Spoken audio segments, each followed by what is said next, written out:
ముఖ్యమంత్రి చంద్రబాబు నాయుడిని గత ప్రభుత్వంలో ఉద్యోగులు కోల్పోయిన ఉద్యోగులు కొంతమంది కలిసేందుకు ప్రయత్నం చేశారు. వాళ్ళు ప్రస్తుతం మనతో ఉన్నారు, వాళ్ళతో మాట్లాడదాం. ఎలా చూస్తూ ఉన్నారండి మీరు ఇక్కడ చంద్రబాబు నివాసానికి రావడం జరిగింది? అసలు ఏమన్నారు వాళ్ళు? మేము పిఏ గారిని కలిసామండి.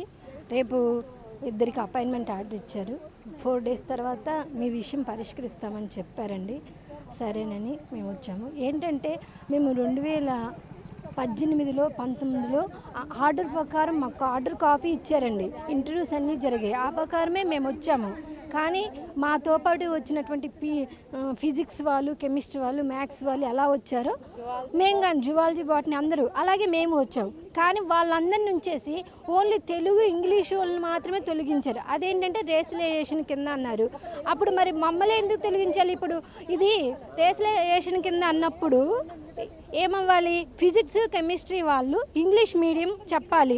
వాళ్ళు మరి మెథడ్ తెలుగు మెథడ్ లేకుండా 6th 7th ఎలా చెప్తున్నారని మరి ఎలా చెప్పిస్తున్నారు వాళ్ళ చేత? మేము 5 years మేము ఎలా రిక్రూట్మెంట్ చేసుకున్నారు? మిమ్మల్ని ఏ విధంగా రిక్రూట్మెంట్ చేసుకున్నారు? ఆ రిక్రూట్మెంట్లో మీకు ఏమని మెన్షన్ చేసి ఒక డిఎస్సి కమిటీ ద్వారానండి మమ్మల్ని రిక్రూట్మెంట్ చేశారు. అన్ని ఇంటర్వ్యూస్ జరిగాయి. ఆర్డర్ ప్రకారమే చేశారండి. నోటిఫికేషన్ ఇచ్చారు. మన ప్రభుత్వం ఉన్నప్పుడే స్టేట్ గవర్నమెంట్ నోటిఫికేషన్ ఇచ్చారు. అలానే మేము రిక్రూట్మెంట్ మాది తప్పు అయినప్పుడు మిగతా వాళ్ళది కానీ తప్పు కదండి. మరి ఫిజిక్స్ కెమిస్ట్రీ మ్యాథ్స్ వీళ్ళందరిది కానీ తప్పే కదా. ఎందుకు వాళ్ళని ఎందుకు రిక్రూట్మెంట్ చేసి మిమ్మల్ని ఎందుకు రిక్రూట్ చేయలేదు అనుకుంటున్నారు? మిమ్మల్ని ఎందుకు తొలగించారు అనుకుంటారు? మమ్మల్ని ఎందుకు తొలగించారంటే ఫిజిక్స్ కెమిస్ట్రీ బాటనీ జువాలజీ వేరే ఎవరో వచ్చి రీప్లేస్ అయ్యి చెప్పలేరంట. ఓన్లీ తెలుగు ఎవరైనా చెప్పగలరంట, ఇంగ్లీష్ ఎవరైనా చెప్పగలరంట. తెలుగేమో బాటనీ జువాలజీ వాళ్ళు చెప్పటం, ఇంగ్లీష్ ఏమో ఫిజిక్స్ కెమిస్ట్రీ వాళ్ళు చెప్పడం.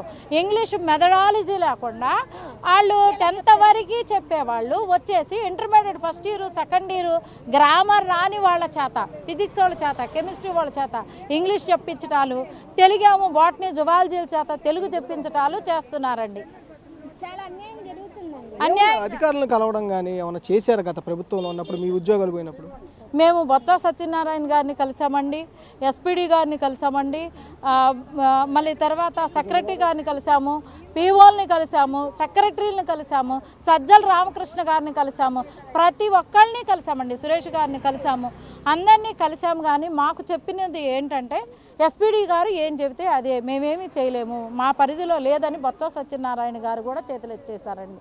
మాకు న్యాయం చేయమని మేము అందరి చుట్టూ తిరిగాము. తిరిగి అలసిపోయి కోర్టును ఆశ్రయించాం.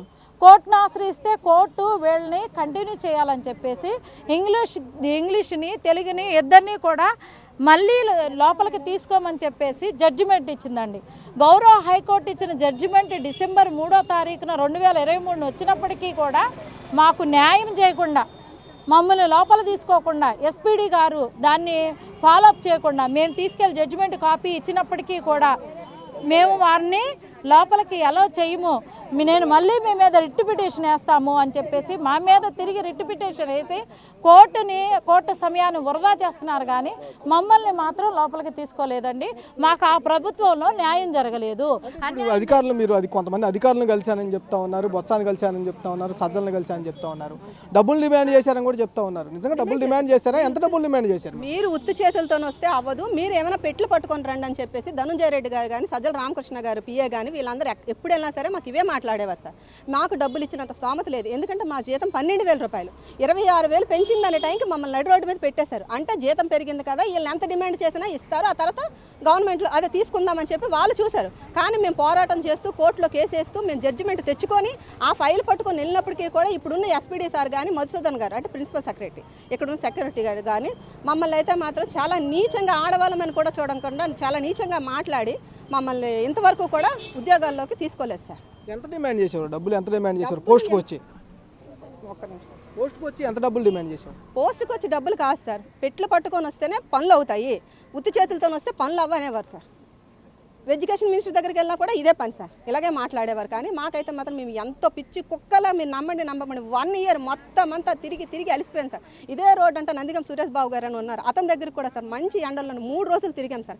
అతను కూడా ఇది గవర్నమెంట్ ఇష్యూ, మేము ఏం చేయలేం, ఎవరి దగ్గరికి వెళ్ళినా గవర్నమెంట్ ఇష్యూ, అంటే గవర్నమెంట్ ఇష్యూ అని అంటే గవర్నమెంట్ పరంగా ఇటు ఈ ప్రభుత్వంలో మేము వచ్చామని చెప్పేసి ఆ ప్రభుత్వం మమ్మల్ని తీసేస్తే అంటే మరి మా పరిస్థితి ఏంటి సార్? మరి మేము ఇన్ని రోజులు చేసిన సేవ పరిస్థితి ఏంటి సార్? మేము పిల్లలకి సేవ చేశాం కానీ మేము జీతాలను ఆశించలేదు సార్. 5 సంవత్సరాలు 12,000కి ఎక్కడైనా ఏ పీజీటీలైనా చెప్తారా? ఏ గవర్నమెంట్ కాలేజీలైనా ఏ ప్రైవేట్ కాలేజీలైనా 12,000కి జీతం పెంచేస్తారా? ఎంతమంది ఉన్నారు మొత్తం మీ ఎంప్లాయీస్ మొత్తం ఇప్పుడు తీసేసిన వాళ్ళు ఎంతమంది ఉన్నారు? అప్పుడు రిక్రూట్మెంట్ చేసినప్పుడు ఎంతమంది రిక్రూట్మెంట్ చేశారు?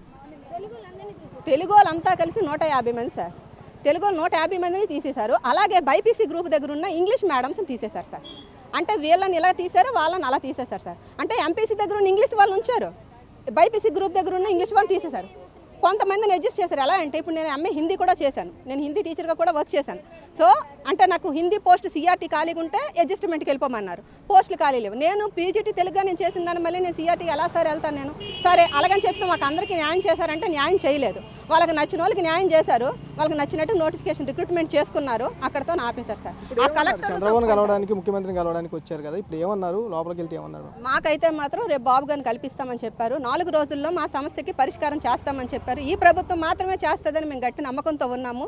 సంవత్సరం నుంచి ఎదురు చూసాం సార్, అందుకోసమని ఇతని దగ్గరికి వచ్చాం sir.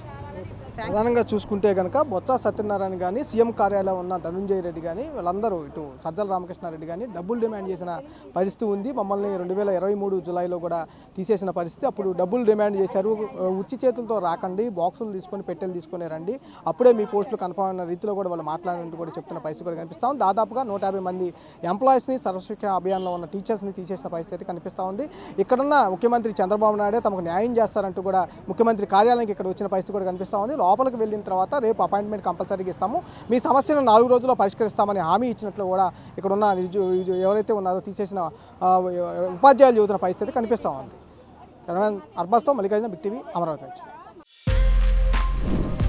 For more videos like this, subscribe Big TV channel.